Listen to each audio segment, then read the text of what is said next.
So last week we devoted our sermon time to examining ideologies, ideas, which might distort or distract us from the heart of who Jesus is.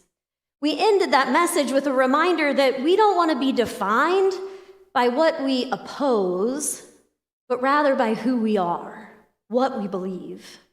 We are followers of Jesus, the one who was crucified and died, but after 3 days rose to live. So our story is not about death, it's about life. The gospel, the good news of Jesus, is that on the third day he rose from the dead, and now his ceaseless heartbeat infuses vitality into our lungs and our hearts and our minds, both today and for eternity. We share a more beautiful gospel.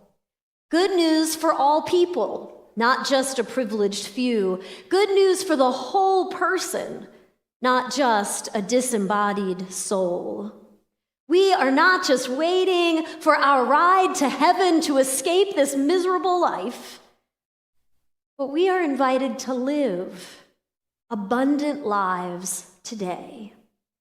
To help us embrace the power of the good news that is entrusted to us, given for us to receive and to share, I want to begin with a question you may have heard before. Are you saved? I grew up as a Methodist. I went to Sunday school, I went to church, I went to vacation Bible school. I was surrounded by people who lived as Christians. But to be honest, the first time I was asked this question as a 19-year-old college student, it kind of set me back. It was spoken by another young woman in campus ministry, but she offered it kind of as a litmus test to see if I was in or out of this cool club that she had going on there. This morning, I invite you to consider your answer to that very important question, not so that you can become an insider or so that you can boast about some particular conversion moment, but because I believe understanding and receiving this gift of salvation is pivotal to living an abundant life. Now, in his letter to the Ephesians, Paul, one of the first pastors, reminds us that being saved is not something we chase down or earn or gain because we have some particularly good intellectual understanding. He writes, "It is by grace you have been saved, through faith. This is not from yourselves, it's a gift from God, not by works, so no one can boast." It helps us to consider, what are we saved from? What is God's unconditional love, God's sacrificial willingness to forgive, God's generous favor offering to deliver us out of? From death. The good news is we are invited to be saved from fear of lasting death. We're invited to be saved from fear of condemnation, that someday we'll stand before Jesus after our last earthly breath, and Jesus will say, "Nope, you had it all wrong. That's the end of you." We're saved from guilt and shame that would cause us to believe we need to live today hiding from God, feeling unworthy to come to worship or be in God's presence. We're offered to be saved even from the very power of sin that holds us trapped in destructive behaviors or defeated selfishness or self-servingness. Salvation is from sin and death. That gift comes from Jesus' death on a cross when he died, saying to every miserable creature beneath him, "You are forgiven. You don't even know what you're doing." But there's so much more. Jesus rose to save us from the finality of death, to give us hope that life can be restored. And in his living, he invites us to live every one of our days, beginning today in relationship with him and continuing on with hope for eternity. We are saved for abundant life. We are set free from the power of sin so that we can experience the work of God's grace in us, overcoming those habits, those behaviors that threaten to destroy us or diminish us. This transformation invites us to live healthy relationships, to experience love, even to love ourselves. This invites the transformation of our mind, where we are invited to think upon what is good and healthy. Even at times, this abundant life and transformation offers to heal our body. We're saved for abundant life, a life not lived in isolation, but a life in which we're invited to experience community, and a life that matters, a life of purpose. This is the beautiful gospel. The good news Jesus invites us all to embrace. Jesus knew there would always be thieves in every generation who would seek to steal our hope, who would steal our hope and seek to infuse us with fear and selfishness. But this is not the Lord's intent. He comes that we might have life, and life to the full. The invitation to experience this abundant life is uncommon news. You may have noticed that news outlets and social media platforms, they kind of feed on lies and scandal and even death. It's what keeps us clicking and coming back. But we are entrusted with this wonderful, life-giving news that our God has defeated the lies and the grave and lives to offer us abundant life. It's not that we're blind or immune to despair. We are well aware, aren't we, of what is broken and aching about our lives, our families, our communities, our nation, and our world. We can hear the cries of those who, like the widow in our scripture, feel like they're at their wits' end. Those who, like Elijah, fear that they have run out of food or water or health or strength or hope. We know what it is to think we might have hit that place that we'll never come back for, a pit too deep. We understand that our human bodies and minds and relationships are fragile, and our environment can be unhospitable or even hostile.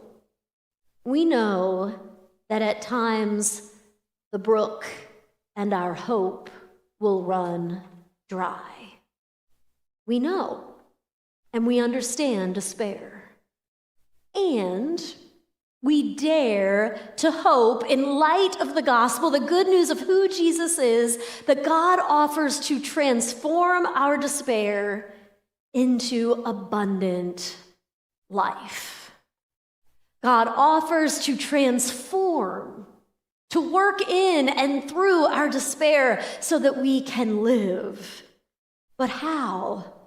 How do we go from mourning to dancing, from empty to full, from lost to purpose, from guilt-stricken to free, from drunk behind the desk to sober day after day, from self-hate to self-love?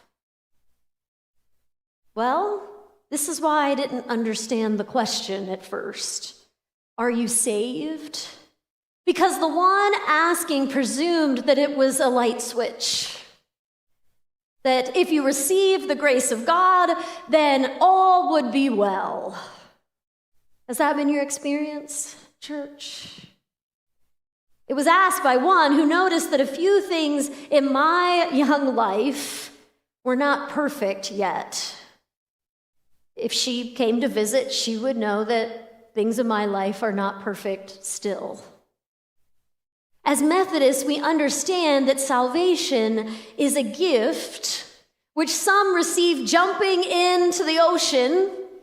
They come out screaming and invigorated, while others sip on grace for years, becoming a bit fuller each day, until we realize we have been immersed in love all along.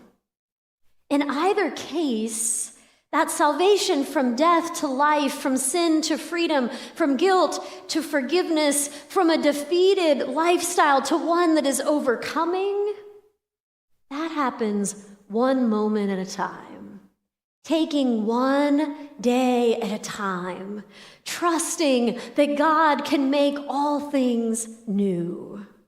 We are saved for a lifelong journey of transformation and sanctification, of becoming whole day by day. How are we saved for abundant life? Let's look a bit closer at that story about Elijah and the widow. We read that the brook has dried up. Then the word of the Lord came to Elijah, saying, "Go at once to Zarephath in the region of Sidon and stay there. I have directed a widow to supply you with food." How does transformation begin? By realizing God is already there. God's grace is prevenient. It goes out ahead of us. Whatever dried up situation we find ourselves in, God is already there with us. And somehow God speaks hope into that place. Sometimes a still small voice, sometimes a circumstance, sometimes a human being that comes and speaks it for us. And God invites us to take one tiny step towards life. One tiny step. In this case, God invites Elijah to seek the help of another, to not try to do it by himself. So he gets up and he goes and he finds the widow, as God has promised, and she's gathering sticks. And he calls to her, imagine, with great relief, "Would you bring me a little water in a jar so I may drink?" She goes to get some water. "And bring me a piece of bread," Elijah adds. And the woman pauses. "As surely as the Lord your God lives," she replied, "I do not have any bread. Only a handful of flour in a jar and a little olive oil in a jug. I am going to gather a few sticks and take it home to make a meal for myself and my son, that we may eat it and die." Now, this is a predicament, because Elijah, who is hungry and thirsty, has been sent to this helper. We're waiting for the Savior to rush in and provide for his every need, and instead he finds another depleted human being. One who's so disparaging, she is about to give up on life. And suddenly Elijah, the one who is needy, realizes there's someone else who's in despair, and he says, "Don't be afraid." Suddenly Elijah's faith wells up in him, and he says, "Go home, do as you have said. But first make a small loaf of bread for me from what you have and bring it to me. And then make some for yourself and your son." Now this seems pretty unsympathetic, doesn't it? You're cooking your last meal. Could you please share that with me? But this is how God heals, provides, sanctifies. God transforms our despair into abundant life through a shared journey with God and community. We're not rescued by that perfect person who has it all together. We are healed and transformed by sharing a journey with other broken people who have learned where healing comes from.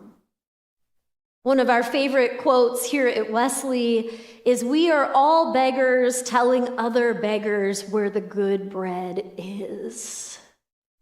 It's not that one of us has it all and the other has nothing. It's that if we come together, we realize the little bit of flour that one has and the little bit of oil that the other has, and how when we put those together in God's care, there's bread. Enough for today. "For this is what the Lord, the God of Israel, says," Elijah speaks to them. The jar of flour will not be used up, and the jug of oil will not run dry. Elijah, the one who at first was hungry and depleted, invites the pair to trust that somehow the Lord is going to provide just enough as they come together. So the widow goes away and does as Elijah had told her. So there was food every day for Elijah and for the woman and for her family. This is how we're saved from despair. We realize God is with us. We hear, we understand this nudge from some place that there is hope and health that can be found. We hear, we receive the invitation to live in community, and together we find the resilience and the courage to take one little step forward. Elijah and the widow are a biblical peer support group, and they navigate the drying up of the well and what life is bringing together. And so it's a happy ending, right? If you listen, Tim kept on reading, though, because it's life, so it doesn't just go this way all the time. Sometime later, we hear the son of the woman who owned the house became ill and stopped breathing. It's real life stuff. You weather the drought, you come through the illness, you start to get back on your wobbly feet, and then the next frailty of life swats you back down. And you say, like the woman, "What do you have against me, God? Did you come to remind me of my sin and kill my son?" The next hard thing shows up again. But we find that in the midst of this next really hard thing, and we can't for a minute diminish the pain of this widow, the pain of any who bear such terrible illness or feared loss. But we find that in the midst of it, God is still there. Community continues to abide with her. Elijah offers some hope. "Give me your son." He takes him and he cries out to the Lord, who's still listening, "Lord, my God, let this boy's life return to him." The Lord hears Elijah's cry, and the boy's life returns. And sometimes God shows up. Just that profoundly, that remarkably, sometimes even instantaneously. But more often, I believe, God shows up in the long haul of healing infections through antibiotics, of seeing disease cure through prolonged medical treatment coupled with prayer. Sometimes, most often, God shows up in the long journey from loss and grief towards being able to breathe and live again. God transforms our despair into abundant life through a journey with God and community. I picture it like this. You find yourself in those places of despair all too often, and it feels like a sinking pit. It sucks all the hope and all the oxygen and all the energy out. And it feels dark and depleted. But somehow God's presence, or the presence of community, finds its way around us. And in that presence, we become aware of a little bit of light.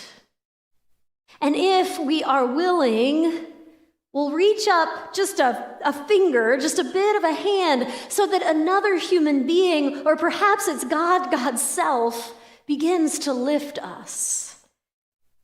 And then there's a bit of hope, and then a bit of faith, and then the courage to take a bit of action. And as we take one healthy step, it leads to another until there's resilience. And by God's grace, there's transformation.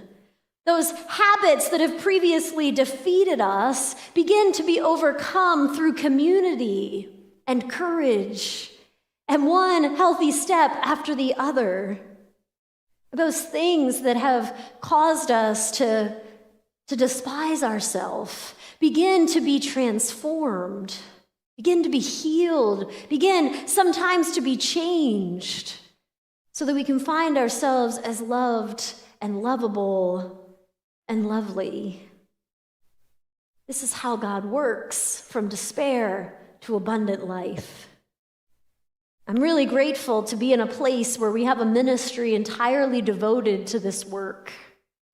The ministry of Hope Rising here among the people of Wesley Freedom is a place where those who find life unmanageable, like the widow and Elijah, they fear that this might be the end of their resilience, can come and find those who will offer presence, who will often to journey with and journey through, those who themselves have been broken and received some healing, those who have had unhealthy coping mechanisms that have learned some healthy ones, and so now can offer and teach and share. Hope Rising puts some real processes around this healing journey from despair to life in the form of peer support groups, grief groups, therapeutic groups, one-on-one therapy, workshops.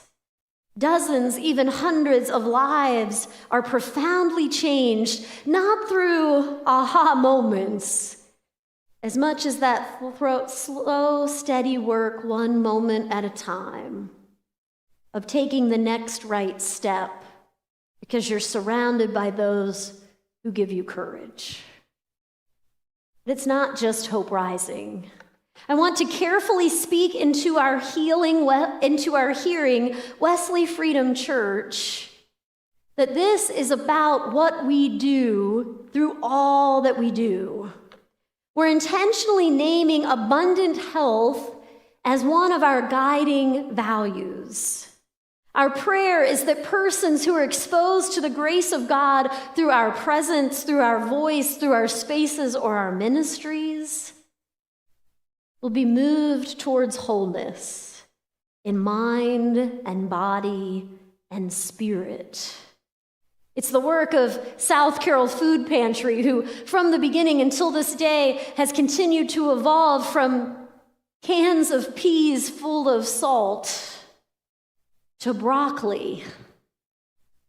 You hear that? It's a series of intentional investments in refrigeration and people running back and forth to the grocery store. It's about community table, which, don't be fooled, is not about those who are hungry eating with those who have abundance, but about a whole lot of persons hungry for company and nutrition gathering to eat together. It's about small groups and ministries, each one intentionally considering what helps the people that we love and serve become whole and well. We commissioned at 9:30 4 new Stephen ministers, persons who have spent 4 months being trained, persons like you out of the congregation, so that they can meet every week with persons who are going through a time where the well has run dry. Thanks be to God. Let us understand as a community of faith that we are celebrating the salvation that Jesus offers. Salvation from sin and death. Salvation to an abundant life in community, full of purpose, sharing the story of grace, so that, as our mission statement says, many, all people, can be enriched and transformed to abundant life. Amen.